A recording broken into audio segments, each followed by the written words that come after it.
जय सच्चिदानंद पूज्यश्री. मी अमृता जयपूरहून. पूज्यश्री, मी आज माझ्या अनिता बहिणीमुळे या सत्संगात उपस्थित आहे. माझी इच्छा आहे की मी या ज्ञानात भाग घ्यावा आणि गृहस्थ जीवनात ज्या काही अडचणी आल्यात त्यात मी त्रासांचा सामना करावा, म्हणून मला ज्ञानविधीसाठी मार्गदर्शन करावा. हो, तुम्ही उद्या जरूर या ज्ञानविधीसाठी आणि नंतर 5 आज्ञा सांगितल्या जातील. कसं ॲडजस्ट करायचं जीवनाच्या प्रत्येक व्यवहारात, एकमेकांना दुःख न पोचवावं, एकमेकांचे दोष काढू नयेत. आणि ज्ञानाच्या दृष्टीने आपण जीवनात राहिलो तर मग गृहस्थ जीवनातल्या त्रासांवरही सॉल्युशन मिळत जाईल आणि जीवन प्रेममय होईल. जय सच्चिदानंद. मी नवप्रीत. माझा प्रश्न असा आहे की भाव आणि विचारांमध्ये अंतर काय असतं? भाव हे बीज आहे, विचार परिणाम आहे. परिणाम आणि बीजामध्ये अंतर आहे की नाही, तेवढाच फरक आहे. भाव म्हणजे चार्जिंग पॉईंट आहे आणि मनातले विचार म्हणजे डिस्चार्ज पॉईंट, डिस्चार्ज पार्ट आहे. डिस्चार्जमध्ये तन्मयाकार झाल्यामुळे परत भाव उत्पन्न होतात. राग द्वेषाचे, हे चांगलं नाही आहे, द्वेष कराल हे चांगलं आहे, मजा आली, ते प्रेम. रागद्वेष तो भाव आहे, बीज आहे, आणि विचार तो डिस्चार्ज आहे. डिस्चार्ज नंतर फळ येईल. रागद्वेषाने परमाणू चार्ज होतात, चार्ज परमाणू दुसऱ्या भावात डिस्चार्ज होतील, तेव्हा विचार वाणी वर्तनातून डिस्चार्ज होतात. पण आपण त्यात फरक कसा काय करू शकतो की आपल्याला हा भाव उत्पन्न झालाय की हा विचार उत्पन्न झालाय? या ज्ञानानंतर सगळा डिस्चार्ज पार्ट आहे एवढं समजून घ्या. मी शुद्धात्मा आहे जागृतीत आलात की नंतर सगळा डिस्चार्जच आहे. आणि अज्ञानीचं काय आहे की मीच नवप्रीत आहे मानतो, म्हणून अज्ञानदशेत तर जेवढे डिस्चार्ज आहेत ते मीच केले, मीच आहे, त्यामुळे चार्ज होत राहतात. तर तो बाय डिफॉल्ट चार्ज होत राहतं. आणि ज्ञानदशेत चार्ज होणं बंद होतं की मी नवप्रीत आहे, मी शुद्धात्मा आहे, ही जागृती असते. नंतर नवप्रीतला विचार सुचतात, वाणी आचरण सगळं घडतं आणि डिस्चार्ज पार्ट आहे. ज्ञानानंतर ही जागृती येईल. धन्यवाद. जय सच्चिदानंद. माझे नाव नीलम आहे आणि मला हे जाणून घ्यायची इच्छा आहे की जर मला जागृती आत्म्याची जास्त वाढवायची असेल तर काय करायला पाहिजे? त्यावर एक उपाय आहे की सत्संगात वारंवार या. शिबिराला, सत्संगाला म्हणजे शिबिर, अडालजमध्ये शिबिर होतं त्यावेळी खूप मोठा प्रोग्राम आहे, जन्मजयंती 111वी नोव्हेंबर महिन्यात. बाकी नाहीतर पर्युषणाचं ऑगस्टमध्ये शिबिर असतं, डिसेंबरमध्ये शिबिर असतं. WMHT भगिनींसाठी आहे शिबिर, पुरुषांसाठी, त्यांच्यासाठी. आणि तेव्हा अशा शिबिरात खूप जागृती वाढेल. आणि दुसरा उपाय आहे, रोज सकाळी निश्चय करायचा, 5 आज्ञांमध्ये राहायचं आहे. कशा प्रकारे राहू शकू त्याची समज सेट करायची सत्संगातून किंवा दादाजींच्या वाणीतून. कसं आज्ञांमध्ये राहायचं ती समज सत्संगातून सेट करत जायचं. आणि रोज रात्री झोपण्यापूर्वी 5 आज्ञा कुठे चूकभूल झाली रिसेट करा.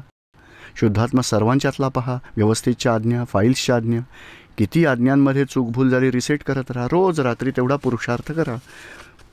मग हळूहळू खूपच जागृती वाढत जाईल. आणि तिसरा उपाय हा आहे की चुकांची माफी मागा. क्रोध किंवा मोह किंवा द्वेष, अभाव, कोणालाही दुःख दिलं, दोषांची माफी मागत जा तर जागृती वाढेल. मग जय सच्चिदानंद पूज्यश्री. बोला.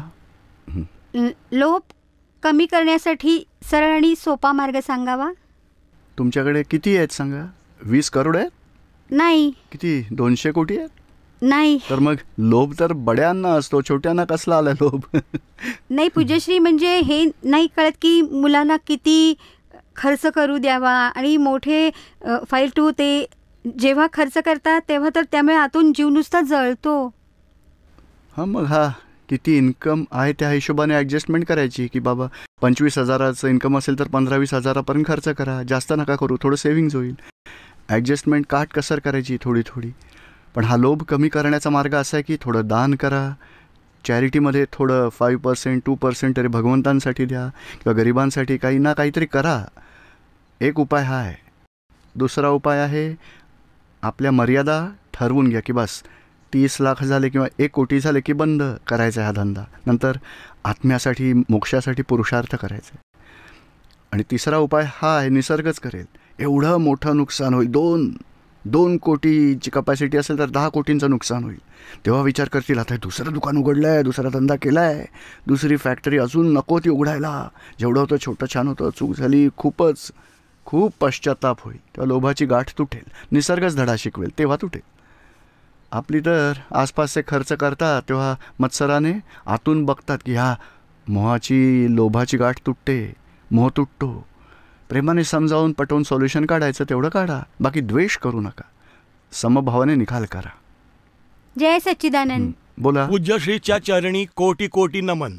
ईश्वरसिंग बहादूर गढून. या जन्मात घेतलेले ज्ञान काय हे शरीर त्यागल्यानंतर दुसऱ्या शरीरातही हे ज्ञान राहील का नाही हे जरा सांगा. राहील, राहणारच राहणार, गॅरंटी आहे या गोष्टीची. जय सच्चिदानंद. कारण अज्ञान आणि ज्ञान तेच आत्म्यासोबत जातं नाही का. छोटीशी 3 वर्षाची मुलगी असेल, मेकअप करते, ओढणी घेते, मी आईसारखी होणार, बाहुली घेऊन फिरते, आणि मुलाच्या हातात दिली, फेकून देईल, कार हवी आहे, मर्सिडीज. बघा, मुलं ती घेऊन आली आहे त्यांचं अज्ञान, मुलगी तिचं अज्ञान घेऊन आली. ते सगळं त्यांच्या लहानपणापासूनच प्रकट होतं. आणि ज्ञान असेल तर ज्ञानही प्रकट होईल सोबत. लहानपणापासून त्याला येईल ज्ञान. राजेंद्र सिंग. जरा मला आठवत नाही आहे प्रश्न काय आहे. केवळ ज्ञान प्राप्त कसं होईल, कोणतं कर्म करावं लागेल, किंवा माझा आत्मा जागा झाला आहे का, मला आत्म्याच्या ज्ञानाचा अनुभव कसा आहे. तुम्ही ज्ञान घेतलं आहे, मग आता 5 आज्ञांमध्ये राहाल तर त्याचं फळच आत्म्याच्या स्पष्ट अनुभवापर्यंत पोहोचवेल. त्याचं फळ पुढच्या जन्मात सिमंदर स्वामींच्या शरणी जाल, तिथे केवळ ज्ञान मिळेल. इथल्या भरतक्षेत्रातले राग, द्वेष, मोह, सगळ्या स्टिकी फाईल्स, या सगळ्यांचा हिशोब पूर्ण करून आपण सुटलो फाईल्समधून, ऑटोमॅटिक सिमंदर स्वामींकडे महाविद्य क्षेत्रात जन्म होईल. तिथे मग भगवानांच्या दर्शनानेच केवळ ज्ञान होईल. आणि नंतर देहाची कर्म पूर्ण झाली तर निर्वाण होऊन मोक्षात जाऊ. जय सच्चिदानंद. अंजली मौर्य. माझा प्रश्न आहे की आपण एखाद्यावर खूप प्रेम करतो आणि तो आपल्याला सोडून निघून जातो. म्हणजे बॉयफ्रेंड विषयी बोलताय? नाही, असं काही नाहीये. कोणीही असो, असं काही नाहीये. म्हणजे कोणीही, म्हणजे खूप जास्त जवळचा असेल आणि एक गोष्ट आहे की अजून काय दुःखी होण्याचा मार्ग आहे सांगा. जेवढा मोह कराल, अटॅचमेंट म्हणजे मोहामुळेच अटॅचमेंट आहे. मोह का होतो? आपल्याला कोणत्याही प्रकारचं दुःख असेल, कोणी म्हटलं की अंजली खूप चांगली आहे, you are so smart, you are beautiful, ते गोड वाटतं. मला कोणीतरी समजून घेणारा आहे, मला कोणी रिस्पेक्ट देणारा आहे, मला कोणी ॲप्रिशिएट करणारा आहे. म्हणजे आपल्याच भुकेमुळे आपली अटॅचमेंट होते. आणि नंतर संयोग असतात, कधी ना कधी वियोग होईल. ज्यांच्याप्रती आकर्षण असतं तेव्हा ते सुखाचं वाटतं, जेव्हा विकर्षण होईल तेव्हा दुःख होईल. त्याची तयारी ठेवा. सुख फक्त शुद्धात्म्यातच आहे. जेव्हा आत्म्याचं ज्ञान मिळेल तेव्हा वाटेल हे तर रिलेटिव्ह आहे, टेम्पररी आहे, real is permanent and it will be permanent happiness. म्हणून हे समजून घ्यायचं आहे, आपण कोणावर खूप प्रेम करतो तेव्हा ते प्रेम नसून आसक्ती आहे. पण हे थोड्या वेळापुरतंच समजतं. हो, हे समजतं थोड्या काळापुरतंच, पण तेच लक्षात ठेवायचं जागृतीने. रोज विचार करा, अर्धा तास बसून जीवनातलं वास्तव काय हे समजून घ्या. हे रिलेटिव्ह एक संपून गेलंय, आता दुसऱ्या बाबतीतही आपण अटॅचमेंट घेतली तर तोही निघून जाईल, तिसऱ्या बाबत अटॅचमेंट वाटली तर तोही निघून जाईल. तर मग खरा माझा आत्माच आहे, मग मी अटॅचमेंट का न करावी, जो कायमच माझ्यासोबत राहील. मृत्यूसमयी सुद्धा तो माझ्यासोबत असेल, माझा आत्मा, तो मला हवा, त्यातच मला राहायचं आहे. हे आता रिलेटिव्ह आहे, कर्मांचा हिशोब आहे, हिशोब पूर्ण करून सुटत जायचं आहे. ह्यांच्या प्रती रागद्वेष नाही करायचा, समभावाने निकाल करायचा आहे, एवढा निश्चय करायचा. जय सच्चिदानंद. जय सच्चिदानंद पूज्यश्री. मी ओजस्वी हिस्सारहून. माझा प्रश्न असा होता की अभ्यासात माझं मोटिवेशन कसं होऊ शकतं, की आता जसं अभ्यास करतोय तर ओजस्वी. हां, त्यासाठी आता तुमचा हेतू काय तो निश्चित करा की कोणत्या कारणामुळे मला शिकायचं आहे. का तर मला करिअर करायचं आहे, ग्रॅज्युएशन पूर्ण करायचं आहे, मग त्यावरच फोकस करा, लक्ष ठेवा. आणि नंतर उपाय असा आहे की 10 मिनिटं छोटंसं पुस्तक आहे प्रार्थना नावाचं, घेऊन जा, इथे बुक स्टॉलवर मिळेल. म्हणजे जसं आपण कॅज्युअल लाईफमध्ये जातो, फ्रेंड्स बरोबर राहतो, की नंतर पुन्हा आपलं मोटिवेशन सगळं संपवून जातं आणि तसं नॉर्मल आयुष्यातही निघून जातं. तसं पण हे मात्र विसरायला नको. तुम्ही घरातून बाहेर पडलात सत्संगासाठी, रस्त्यात काही दिसलं, रेस्टॉरंट, फ्री ऑफ कॉस्ट जेवण, चला घुसले, मग तिथून निघून जाईल, मोक्षाची स्टीमर निघून जाईल. तेव्हा हे तुमचं ध्येय लक्षात राहायला हवं की माझा शिक्षणाचा हेतू काय. आणि मित्र असतील तर अर्धा तास 1 तास असेल काही मनोरंजन, एन्जॉयमेंट, आणि सकाळपासून कॉलेज असेल किंवा अभ्यास करत असाल तर ध्यानात ठेवायला हवं की 10 मिनिटं असीम जय जयकार म्हणायचा, शक्ती मागा, अभ्यासातलं कॉन्सन्ट्रेशन पॉवर वाढेल, चांगल्या प्रकारे ग्रॅज्युएशन पूर्ण. जय सच्चिदानंद. उषा गुप्ता बोलते गुरगावहून. बोला. मी स्वतःशीच पक्क केलंय की मी शरीर नाही, एक आत्मा आहे. मग तर आता म्हणजे या आत्म्याचे परमात्म्याशी मिलन कसे होईल? हे कसं होईल? हा आत्मा आहे तर मग परमात्म्याला भेटण्यासाठी धावायची गरजच नाही. ही कर्म पूर्ण झाली तर आत्म्याचं मिलन परमात्म्याशी नक्कीच होईल. खरं तर परमात्म्याकडे जायचं नाही आहे, स्वतःच परमात्मा आहोत. म्हणजे सोन्याचं ताट असेल, त्यात जेवण झाल्यावर कोणी उठलं तर तो काय म्हणेल? शुद्ध ताट म्हटलं जाईल का बिघडलं आहे म्हटलं जाईल? खरकटं झालं असं म्हटलं जाईल? ते सोन्याचं ताट बिघडलं नाही आहे, त्याला काहीतरी लागलं आहे, काही उरलं आहे त्यात. जेवण जेवून उठणार आणि म्हणेल धुवावं लागेल ताट, मग एकदम क्लीन होईल तेव्हा म्हणेल शुद्ध ताट. तसा आत्मा तर शुद्ध आहेच, त्यावर अज्ञानतेची धूळ बसली. अज्ञानतेमुळेच क्रोध, मान, माया, लोभ, त्याला जीवात्मा म्हणतात. क्रोध, मान, माया, लोभ सुटत जातील, स्वतःला भान आलं या विनाशी आत्मा आहे, तोच अंतरात्मा. आणि सर्व प्रकारचे डिस्चार्ज कर्म समाप्त झाले तर परमात्मा, स्वयंची परमदशा आत्म्याची ॲब्सोल्यूट दशा, तोच परमात्मा. तो स्वतःच ॲब्सोल्यूट स्थितीत पोहोचेल. हे ज्ञानामुळे होऊ शकतं. हे ज्ञान घेतल्यावर आत्मदृष्टी मिळते, नंतर जागृती राहते. क्रोध, मान, माया, लोभ आपल्यावर हावी होत नाहीत, आपण त्यांचा निकाल करून मुक्त होत जातो. तेवढी आपली दशा पूर्ण होते. मग जय सच्चिदानंद. दीपकबाई बोला. दादावाणीमध्ये मोरॅलिटी आणि सिन्सिअरिटी आणि परमविनय हे वाचलं होतं, पण समजलं नव्हतं, जरा सांगावं. पुन्हा वाचलं तर सॉल्युशन निघेल, हे आपण थोडं सांगावं. हां, आणि नाही समजलं तर 3ऱ्यांदा वाचायचं, 4थ्यांदा वाचायचं, 5व्यांदा. कारण एकदा वाचल्यामुळे थोडी आवरणं तुटतात. दुसऱ्या वेळी वाचाल तर थोडी आवरणं तुटतील. आधी शब्दार्थ समजायला लागेल. 25-50 वेळा वाचाल तर हळूहळू भावार्थ समजायला लागेल. आणखी वाचत राहाल, समजून घ्याल, व्हिज्युअलाइज कराल तर परमार्थ समजेल. तेव्हा पूर्ण विचार कळेल. एका दिवसात एका वेळी नाही सुद्धा समजू शकणार, तरी सत्संगात जरूर विचारा. मोरॅलिटी म्हणजे काय की आपल्या हक्काचं जो काही तो सहज मिळायला हवा, कोणाकडून मागून घेतलं नाही का, म्हणतात ना सहज मिळेल ते दुधासमान, मागाल ते पाणी, खेचून घ्याल ते रक्तासमान. सांगून गेले गोरखबानी, म्हणजे खेचून घेणं मागणं तसं नको व्हायला, सहज आपोआप व्हायला हवं आणि हक्काचं असावं. तर तेवढं भोगण्याचा अधिकार आहे, त्याला मोरॅलिटी म्हणतात. आणि सिन्सिअरिटी म्हणजे काय की नाही का, बघा आता झोप येते, थंडी वाजते, तेव्हा आपण आपल्यासाठी किती उपाय करतो, रजई अंगावर घेतो, असं काहीतरी करतो. म्हणजे आपण जेवढं आपला स्वतःसाठी सिन्सिअर राहतो तेवढंच दुसऱ्यांसाठी सिन्सिअर राहा. फरक कराल तर ती सिन्सिअरिटी नाही. तुम्ही जेवायला बसलाय, दुसरा भुकेला असेल तर मला ते काय करायचं आहे, त्याचं कर्म तसंच आहे. असं नाही मला भूक लागली मी खातोय, त्याला द्यायचं आहे. मला वाटायला पाहिजे की तोही भुकेला असेल, त्याला खायला द्यायला हवं. दुसऱ्याबाबत आपण सिन्सिअर राहिलो तर स्वतःला सिन्सिअर म्हटलं जाईल. सिन्सिअरिटी म्हणजे काय आहे की कोणाही सोबत चिटिंग न करणं, वेगळेपणा न दाखवणं, भेदभाव न करणं. आपल्याला जर वेदना होत असतील, म्हणजे उजव्या हाताला वेदना असतील तर डावा हात त्याला सपोर्ट करतो, मदत करतो. एकाच शरीराचे 2 पार्ट्स वेगळे नाहीत. आपण भेदभाव करतो की हा खोटारडा आहे, हा गरीब आहे, हा श्रीमंत आहे, हा चांगला आहे, हा वाईट आहे. भेदभावाचा दृष्टिकोन नसेल तर त्याला सिन्सिअरिटी म्हणतात. त्यांनी ज्ञानातल्या सिन्सिअरिटी विषयी सांगितलंय. हो, ज्ञानात म्हणजे ज्ञानाची सिन्सिअरिटी म्हणजे काय की स्वतःच्या जागृतीत सिन्सिअर राहा, आत्म्यात सिन्सिअर राहा, 5 आज्ञांमध्ये सिन्सिअर राहा, त्याला सिन्सिअरिटी म्हटलं जाईल. आणि परमविनय म्हणजे ज्ञानी पुरुष तोच माझा आत्मा, तोच माझा आत्मा जोपर्यंत अनुभवास येत नाही तोपर्यंत माझा प्रकट आत्मा आहे, तोच ज्ञानी पुरुष. तो मला जे सांगेल त्याच्या आज्ञेनुसार मी चालेन, त्यामुळे माझा मोक्ष होईलच होईल. इथे परमविनय ठेवायचं. ज्ञानविधीनंतर हे तर समजतं की हा जाणवतं की हा शुद्धात्मा आहे. हां, मग बरोबर आहे, परमविनय सुरू होतो. आणि आता 5 आज्ञांमध्ये सिन्सिअर राहा. आणि मोरॅलिटी म्हणजे काय, विषय विकारात नवरा बायकोशिवाय बाहेर दृष्टी ठेवायची नाही आणि नवरा बायकोने समाधानपूर्वक पुढे चालायचं आहे. म्हणजे मोरॅलिटी ही आली व्यवहारात. जय सच्चिदानंद. बोला. माझे नाम हरकेश डुमरो, डुमरोली राजस्थानहून. मी माझे वय 9 वर्षाचे आहे.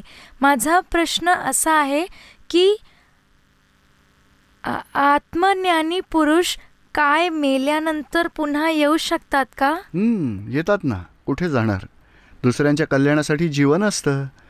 कल्याणाचं काम पूर्ण झालं तर मोक्षास निघून जातात. तोपर्यंत 1, 2, 3 अवतार असतात आत्मज्ञानी पुरुषांचे. पण ते कल्याण जीवनाच्या कल्याणासाठी असतं. संसारी सुखासाठी नाही, मोक्षासाठी, दुसऱ्यांच्या कल्याणासाठी. पूनम शर्मा. जय सच्चिदानंद. मला असा प्रश्न विचारायचा होता की म्हणजे माझे सारे आयुष्य नवऱ्याबरोबर खूपच त्रासात गेले. कारण ते म्हणजे ड्रिंक्स वगैरे जास्त इन्व्हॉल्व होते. ते कधी रिस्पॉन्सिबिलिटी नाही निभावली. म्हणजे जेव्हा त्यांची शेवटची स्टेज होती तेव्हा म्हणजे मलाही त्यांच्याप्रती कधी रिस्पेक्ट वगैरे नव्हता. सेवा पण नाही केली मी. म्हणजे खूप जास्त असं डिसओबिडियन्सच केलं होतं. तर आधी तर त्यांच्यामुळेच घरात खूपच क्लेश होता सारे आयुष्य. म्हणजे खूप सारी गोष्टी होती त्यांच्यामुळे त्रास होतं. पण आता त्यांच्या जाण्यानंतर असं वाटतंय की कदाचित ह्या सगळ्या गोष्टीत सुधारणा झाली असती. पण आता त्यांचं डिसरिस्पेक्ट केलं होतं. म्हणजे मी त्यांची सेवा वगैरे नाही केली. पण त्यांच्या जाण्यानंतरही एवढा जास्त घरात त्रास असतो. म्हणजे मुलांमुळे किंवा काही गोष्टींमुळे असं वाटतं की अपराध घडलाय माझ्यामुळे. कारण आम्हाला सगळी लोक म्हणतात की शेवटच्या स्टेजमध्ये त्यांची मदत करायला हवी. पण मी ह्याच्यामुळेच नाही केलं कारण त्यांनीही कधी आम्हाला मदत केली नाही आयुष्यात. कधी स्वतः घरातली जबाबदारी आजवर निभावली नाही. तर म्हणजे मी काय करायला हवंय? कारण आता मुलांबरोबरही खूपच प्रॉब्लेम्स होत आहेत. म्हणून मला असं वाटतं की त्यामुळे हे होतंय. म्हणजे सेवा केली नाही म्हणजे त्या अपराधाची शिक्षा मिळते. नाही, असं काही देणं घेणं नाहीये.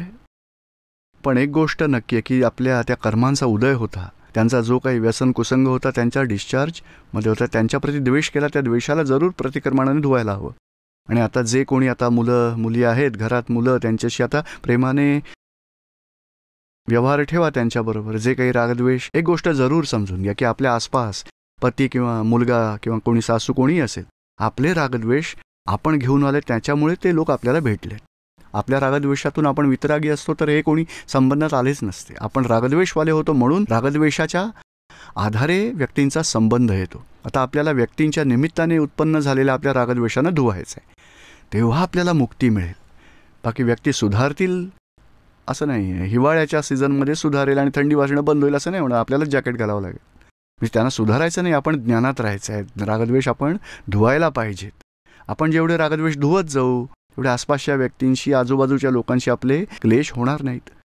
तर एक उपाय, आता जे काही होऊन गेलं आहे पतीबरोबर त्याचं प्रतिक्रमण करा. त्यांच्याप्रती अभाव, तिरस्कार, द्वेष, अपेक्षा, मोह ज्या प्रकारचे होते त्याची माफी मागूया मनापासून. त्यांचा आत्मा तर हा देह सोडून दुसऱ्या देहात कुठे ना कुठे असणारच. तर त्यांच्या शुद्धात्म्याकडे माफी मागायची. त्यामुळे आपण जरूर त्यांच्याबरोबर रागद्वेषाचे हिशोब धुवू शकू. आता आहेत त्या आपल्या जी काही आहेत मुलं, तर त्यांच्याबरोबर प्रेमाने व्यवहार करा, समजवा. थोडी प्रवृत्ती असणार. त्यांनी सारं आयुष्य जे वातावरण पाहिलं आईवडिलांचं, ते संस्कार त्यांच्यातही प्रकट होणार. आता परिस्थिती बदला. तुम्ही सत्संगात येत आहात तर त्यांनाही शांतपणे, चल सत्संगात चल बाळा, चांगलं वाटेल, शांत वाटेल. घरातही आपण प्रेमाने व्यवहार करत राहा. दुःख देणं बंद करा आणि दोष बघणं बंद करा. 2च गोष्टी सुधारा. दुःख झालं तर प्रतिक्रमण करा. दोष दिसले तरी प्रतिक्रमण करा. आणि नाही समजलं तरी प्रार्थना करा शुद्धात्म्याकडे की त्यांना समजू दे, ॲडजस्टमेंट करू शकतील, कृपा करा, प्रार्थना करा. असे रागद्वेष धुवत राहा. आणि निरुमाजींची कॅसेट आहे, सगळ्यांनी थोडी थोडी घरातल्यांनी बघा. कारण मुलांचं व्यवहारावर भाष्य आहे. सत्संगाच्या टचमध्ये राहा तुम्ही. समजते आता तुम्हाला? होय, थँक्यू. मी घनश्याम मोहरा, पूज्यश्री दीपकबाईंच्या चरणी कोटी कोटी नमस्कार करतो. पूज्यश्री, माझा प्रश्न हा आहे की आध्यात्मिक प्रगती कशी केली जाते की ज्यामुळे पुन्हा जन्म न व्हावा? त्यासाठी हेच आत्म्याचं ज्ञान प्राप्त करायचं आहे. उद्या ज्ञानविधी आहे. नंतर त्या 5 आज्ञा सांगितल्या जातील. आज्ञा म्हणजे काही नियम नाही, क्रिया नाही, पण समज आहे. कसं जीवनातील जे काही व्यवहार होतात त्यांना ज्ञानात राहून व्यवहार पूर्ण करायचा, त्याची समज मिळेल. आणि तिसरी गोष्ट आहे, या सत्संगात राहा तुम्ही. कारण कृपेने मिळालं आहे हे ज्ञान. हे ज्ञान म्हणजे हे मेडिकलमध्ये ॲडमिशन मिळाली तर डॉक्टर म्हटलं जाईल मुलाला. कमीत कमी 5 वर्ष थिअरी प्रॅक्टिकल अभ्यासासाठी जावं लागेल. वर्षातले 300 दिवस कॉलेजला जावं लागेल. मग आम्ही काय सांगतो की 300 तास काढा वर्षातून प्रत्यक्ष सत्संगासाठी. 10-15 दिवस काढलेत शिबिरासाठी तर 250-300 तास होतील आपले. तर तेवढं सत्संगाच्या टचमध्ये राहा, नक्कीच एका अवतारापर्यंत पोहोचू शकता. इथून एक अवतार महाविद्या क्षेत्र सिमंदर स्वामींच्याकडे आणि तिथून मोक्षगती मिळेल. जय सच्चिदानंद सरश्री. बोला. मी प्राची. बोला. माझा प्रश्न असा आहे की विषय विकार आणि मोक्ष मार्गात किती बाधा आहेत?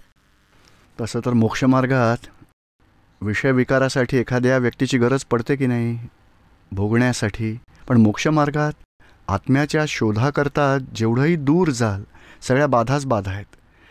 म्हणजे क्रोध मान माया लोभाचं त्या बाधा आहेत, त्याहीपेक्षा जास्त बाधा विषय विकारात. कारण ते रागद्वेष जिवंत व्यक्तींसोबत अटॅचमेंट होते आणि त्याचीही प्रवृत्ती असते, त्याचेही क्रोध मान माया लोभ असतील तर त्यामुळे टकराव वाढतील.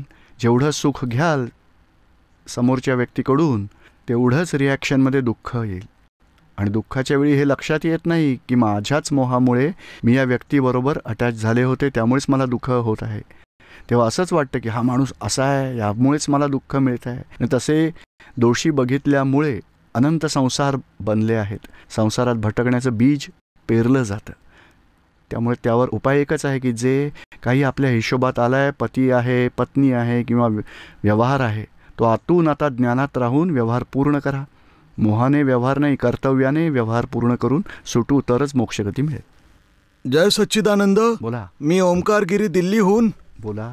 पूज्यश्री, माझा प्रश्न असा आहे की आपण असं म्हणता की जेव्हा आत्मा शरीर सोडून जातो आणि जोवर दुसरी जागा ह्याला मिळत नाही, तो जेव्हा ती दुसऱ्या जागे जातो तेव्हा हा लांब होत असतो. मग हा आत्मा तर निराकार आहे, तर हे लांब काय आहे? ॲक्च्युली काय असतं की एक पोल इथे असतो, दुसरा पोल आईच्या गर्भात पोहोचतो. ते इलोगेशन आहे, इलॅस्टिकसारखं. एक टोक इथे आहे आणि दुसरं टोक तिकडे पोहोचतं. ते मिळाल्यानंतरच सुटून जातं.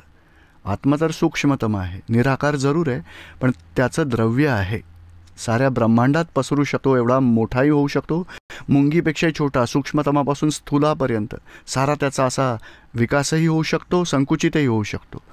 तो स्वभाव आहे त्याचा.